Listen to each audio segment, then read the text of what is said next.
네, 반갑습니다. 약사 이진수입니다. 오랜만에 또 제가 이렇게 하고 싶은 이야기를 할 수 있도록 이 설사 약에 대한 이야기를 해볼까 합니다. 얼마 전에 저도 이제 설사로 정말로 고생을 많이 했었어요. 배탈이 나는 게 빨리 나아야 되는데 약국일을 하면서 설사를 하니까 화장실 왔다 갔다 하니 약국장님이 눈을 레이저로 쏘아 보이더라고요. 설사를 너무 심하게 하는 게 아닌가. 진짜 머리가 핑핑 돌거든요. 수분이 빠져나가게 되면 모든 걸 다 배출시켜 버리니까 배도 아파 죽겠는데 머리도 이제 아프더라고요. 그래가지고 이제 내과 가서 노르믹스 처방 받으면서 이제 설사약을 먹었는데 그 기념으로 한번 제가 약국에서 해결할 수 있는 설사약들 어떻게 대비할 수 있을까? 제가 옛날에는 변비에 대해서 이야기를 했었거든요. 이번에는 설사에 대해서 이야기해 보도록 하겠습니다. Let's get it! 이제 정상 배변 횟수가 우리가 이제 화장실을 간다. 그래서 배변을 한다고 생각했을 때는 하루에 3번 그리고 주 3회 정도를 하는 게 정상이다라고 볼 수가 있습니다. 근데 이 이상 한다라고 생각하면은 조금 문제가 있을 수 있는데 이렇게까지 횟수를 생각하면서 본다기보다는 그냥 본인이 화장실을 너무 자주 가는 것 같다. 그리고 물설사를 계속한다라고 생각한다면은 설사인 게 맞습니다. 그렇기 때문에 약국이나 병원을 방문하시는 것을 추천드립니다. 그렇게 해서 이제 설사를 자주 하게 된다라고 한다면 문제가 생기는 게 뭐냐면 수분 흡수가 저하가 되고, 그러니까 몸의 수분이 다 빠져나가게 되고 수분 분비가 증가하게 되면서 장관 운동 이상이 생기면서 음식물 섭취를 다 제대로 할 수가 없게 됩니다. 그렇게 되면은 몸에 이상이 생길 수밖에 없겠죠. 자, 그렇게 해서 이제 설사라는 것은 이런 급성 설사와 만성 설사 이 두 가지로 볼 수가 있게 됩니다. 그래서 급성 설사 같은 경우에는 이제 우리가 흔히 아는 이런 감염성 설사를 이야기를 하게 되죠. 세균이나 바이러스 감염이 됐을 때 나타나는 설사나 아니면 약물 복용했을 때 즉시 나타나는 설사들을 바로 급성 설사라고 합니다. 만성 설사라고 한다면은 꽤 오랫동안 지속되는 설사를 의미를 하게 되죠. 그래서 궤양성 대장염으로 앓고 있는 분들이나 아니면은 크론병, 그 다음에 유당불내증, 특정 질환에 의해서 발생되는 경우가 있게 된다면은 이런 경우에 있어서 이런 만성 설사를 일으킬 수 있는 부분이 생길 수가 있게 됩니다. 흔히 잘 아는 이런 바이러스성 설사 같은 경우에는 노로바이러스, 로토바이러스, 그 다음에 아데노바이러스 이렇게 세 가지가 있게 됩니다. 특히 이 노로바이러스 겨울철에 걸리게 되는 건데 저는 아직도 기억이 나요. 이 노로바이러스 자체가 한번 그 생구를 우리 이모님이 이제 선물을 보내주신 적이 있어요. 그래가지고 이 생구를 그냥 먹어보자라고 생각을 해가지고 그냥 먹었는데 이게 잠복기가 48시간에서 72시간 정도 되거든요. 정말 기가 막히게 한 이틀 정도 지나서였을까요? 바로 누워버렸습니다. 진짜 죽을 맛이었는데 안타깝게도 이 바이러스성 설사는 따로 약을 요구하지 않습니다. 그렇기 때문에 계속 그냥 수분 보충해주는 데만 하게 되고 열도 나고 진짜 배도 아프면서 해열제하고 진통제만 계속해서 먹으면서 알아 누웠던 것 같아요. 그때가 한 2019년인가 20년인가 그랬던 것 같은데 다시는 기억하고 싶지 않은 그런 생구를 먹었던 것 같아요. 그렇게 해서 저는 이제 앞으로 굴은 절대 생구를 먹지 않습니다. 무조건 쪄먹어요. 진짜 거의 한 하루를 익히면서 먹어줘야지 그게 아니면은 진짜 침대에서 벗어날 수가 없다라고 저는 말씀드릴 수가 있습니다. 세균성 설사라고 하는 것이 흔히 나타나는 질환 중에 하나라고 보시면 돼요. 일반적인 복통 설사라고 보시면 될 것 같거든요. 그렇게 해서 이제 황세포도 상구균, 뭐 대장균, 시겔라, 사모넬라 아니면 캄필로박터 이런 균들에 의해서 걸리게 되었을 때 나타나는 현상이 바로 세균성 설사가 될 수가 있습니다. 그 중에서도 이 대장균이 가장 흔한 거겠죠. 그 다음에는 이제 뭐 기생충, 원충류 설사인데 요새는 이런 것들은 많이 없는 것 같아요. 그래서 회충, 편충, 십이지장충, 뭐 원충류 같은 거 우리가 흔히 낡은 거 먹었을 때 이제 일어날 수 있는 일이죠. 그렇기 때문에 이런 설사가 나타났을 때는 항균주, 이제 알벤다졸이나 플루벤다졸 이런 거를 같이 드시면서 복통약을 드시는 것을 저는 추천드리고 있습니다. 자, 그렇게 해서 이런 설사들을 우리는 분명히 한 번쯤은 경험해 봤을 거란 말이죠. 그 다음에 또 이제 약물 유발성 설사들이 있습니다. 뭐 마그네슘이나 항생제 아니면은 뭐 정신과 약들 중에서도 간혹가다 설사를 일으키는 것들이 갑상선 호르몬제, 뭐 신지로이드 이런 것들 있죠. 이런 것들이 주로 이제 설사를 일으킬 수가 있게 됩니다. 그래서 흔히 마그네슘 같은 경우가 이제 이런 설사를 일으킬 수가 있게 되는데 항상 이제 부작용을 설명을 하게 되죠. 마그네슘 마금일정 이게 참 유명한 제품이기도 하죠. 그래서 이런 마금일정을 드실 때에는 설사가 있으면 안 된다 복약 지도를 하게 되는 것 같습니다. 그 다음에 이제 본격적으로 이제 설사 같은 것들이 있게 되는데 이런 수양성 설사, 나는 아무 느낌 없는데 배변을 보았는데 계속 물설사만 하게 된다라는 경우가 있어요. 그런 경우에는 우리 로페라마이드를 드시는 것을 저는 추천드리고 있습니다. 그래서 뭐 여행자 설사, 우리가 여행 갈 때 이제 급하게 쓸 수 있는 설사 중에 하나이죠. 그래서 이런 해외물 같은 경우에는 우리나라 수질만큼 뛰어나지가 않은 곳들이 있을 수가 있어요. 그런 경우에는 설사약을 상비약으로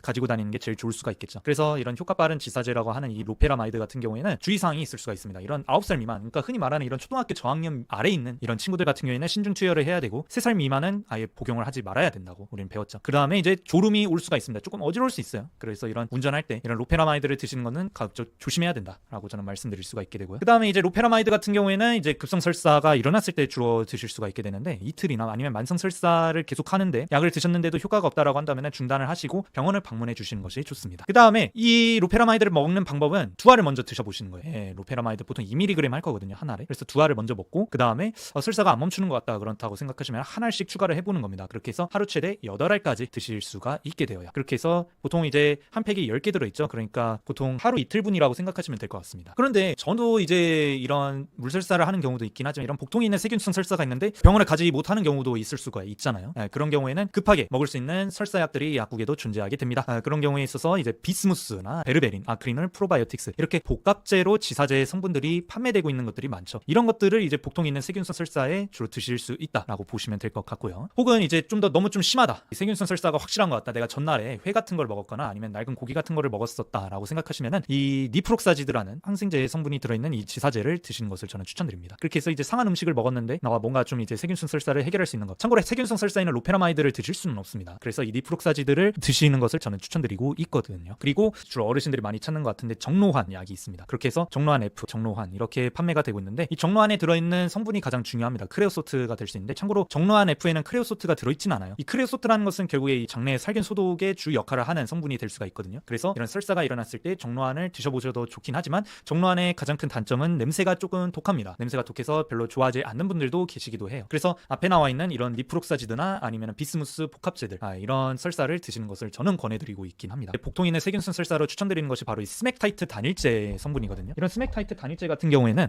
포로되어 있습니다. 주로 이제 옛날에는 스맥타라는 이름으로 되어 있는데, 그런 제품이 이제 사라졌죠. 대신에 약을 같이 드신다기보다는 약은 이제 밥 먹고 나서, 그 다음에 이런 포타기, 현타기는 공복에 드실 수 있게, 이런 식으로 저는 설명드리고 있습니다. 그래서 정리를 하자면은, 저는 이제 복합지사제 같은 경우는 그냥 조금 복통이 있는 것 같다라고 생각을 하시면 이런 복합지사제 포타기를 드시거나, 아니면은 내가 어제 좀 상한 게 확실하게 먹은 것 같다라고 생각하시면 에세프릴과 포타길, 이렇게 두 가지 저는 조합을 해서 추천드리고 있어요. 그 다음에 이제 어린이 설사도 있을 수가 있죠. 이제 좀 배 아프다라고 한다면은 백초 시럽, 이거를 저는 추천드리고 있습니다. 그래서 황금, 황련, 황백이 함유된 이 백초 시럽을 아이분이 드실 수 있게, 아이분은 조금 이제 이런 나이 제한이 있을 수가 있잖아요. 그렇기 때문에 저도 어렸을 때 배 아프면은 할머니께서 백초 시럽을 이렇게 주셨던 걸로 기억해요. 맛을 기억해 보면 그때 처음 이제 한약의 맛을 느꼈던 것 같은데, 그때 그래서 그런지 저는 한약 성분 이 향이 좀 좋아해 주는 것 같아요. 그래서 이런 염증성 증상을 완화해 주는 거는 저는 백초 시럽, 어린이 분들한테는 이거 하나를 추천해 드리고 있습니다. 그 다음에 이제 영양제를 찾는 분들도 있을 거예요. 이제 낙상균 영양제를 저는 추천드리고 있는데, 장 건강 개선을 하는 데 있어서 이런 프로바이오틱스를 드시는 것을 저는 추천드리고 있습니다. 그래서 이 낙상균 같은 경우에는 이 장 건강을 개선시켜서 낙산을 생성을 해가지고 장내 세포의 에너지원으로 사용할 수 있게 만들어주는 유익균들이 포함되어 있거든요. 그래서 이런 프로바이오틱스 다른 것들도 괜찮긴 하지만, 만약에 더 좋은 거, 이제 항생제에도 꾸준히 살아남을 수 있는 유익균을 드시고 싶다라고 한다면 저는 낙상균 드시는 것을 저는 추천드리고 있습니다. 그래서 유해균을 억제시키고 유익균을 증식시키는 데 있어서 이런 프로바이오틱스를 드시는 것이 가장 좋고요. 그리고 체내 염증을 완화시켜줄 수 있고, 그 다음에 면역계를 정상화시켜서 이 장이 건강해야 결국에는 우리가 이런 간에 대한 건강도 유지할 수가 있게 되고 음식물 흡수를 잘 할 수가 있게 되는 겁니다. 그래서 낙상균 영양제, 저는 웬만한 분들이면은 프로바이오틱스나 이런 낙상균 무조건적으로 디폴트 값으로 드셔주시는 것을 저는 추천드리고, 그리고 또 이런 분들도 계셔요. 내가 설사를 했는데 예전에 어떤 어르신분들이 이런 스포츠 음료 포카리 스웨트나 게토레이 아니면 파워에이드 이런 거를 먹어줘야 이제 수분이 빠져나간 걸 보충할 수 있지 않느냐라고 이렇게 말씀해 주시는 분들이 계셔요. 근데 저는 비추천해드립니다. 왜냐, 이 음료수들 같은 경우에는 이제 당분이 주성분으로 포함이 되어 있어요. 그래서 당분이 주성분으로 포함되어 있으면은 얘가 수분 흡수를 더 잘하겠죠, 오히려. 그래서